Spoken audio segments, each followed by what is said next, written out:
Good morning, everyone. I'm Stephen Johnson. I'm Chief Customer Officer at Voicescape, and I'd like to welcome you to this in our series of webinars focused on the importance of resilient relationships in social housing. Who would have thought that the humble phone call would come back into vogue in the way that it did, in terms of the primary way of connecting with tenants again? We've got to create the mechanisms, we've got to create the culture, we've got to create the systems that can hear voices that are speaking out to tell us what tenants really do want. The tenant-landlord relationship has to be rebalanced, has to be reset, and has to be better than it has been in the past, and that's really positive. So what did we do? So utilising existing technology and through the Voicescape platform, we were able to generate over 20,000 automated calls and SMS text messages every month. In most cases, our customers were fine, and that was around 90% of customers. However, we did have some who needed to hear from us. And the support that we put in place ranged from food parcels, advice about money and rent payments, through to regular weekly one-to-one calls where customers were feeling very isolated or vulnerable.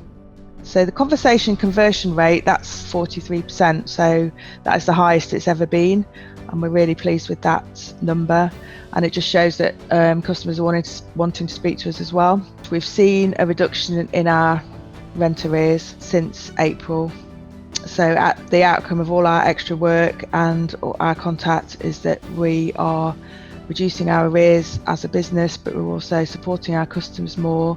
We have had some questions coming in, which is great. Thanks for the interaction there. So first of all, what surprised you most about the impact of lockdown on your customer communications? I think what surprised us most was that our customers actually reached out and wanted to speak to us. And it's all about delivering great customer experiences.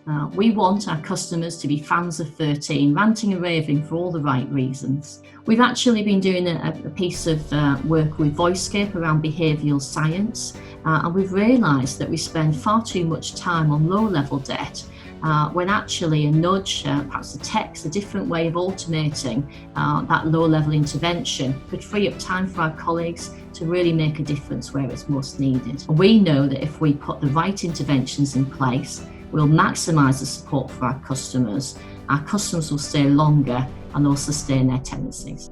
As I mentioned, at Voicescape, our focus is really on building technology and solutions to help social landlords build sustainable tenancies through better customer engagement. It was almost like we were starting to pick up on a mindset shift within the sector, where we were moving away from the notion we have a customer strategy to the more of an embedded sense that the customer is the strategy. Another theme that's coming through our conversations is this move from what used to be digital by default to what now might be considered digital by design. It's about understanding which customers and which interactions are most appropriate for that sort of interaction. I think we'll bring things to a close there. I hope you found that useful, and we look forward to seeing you again soon.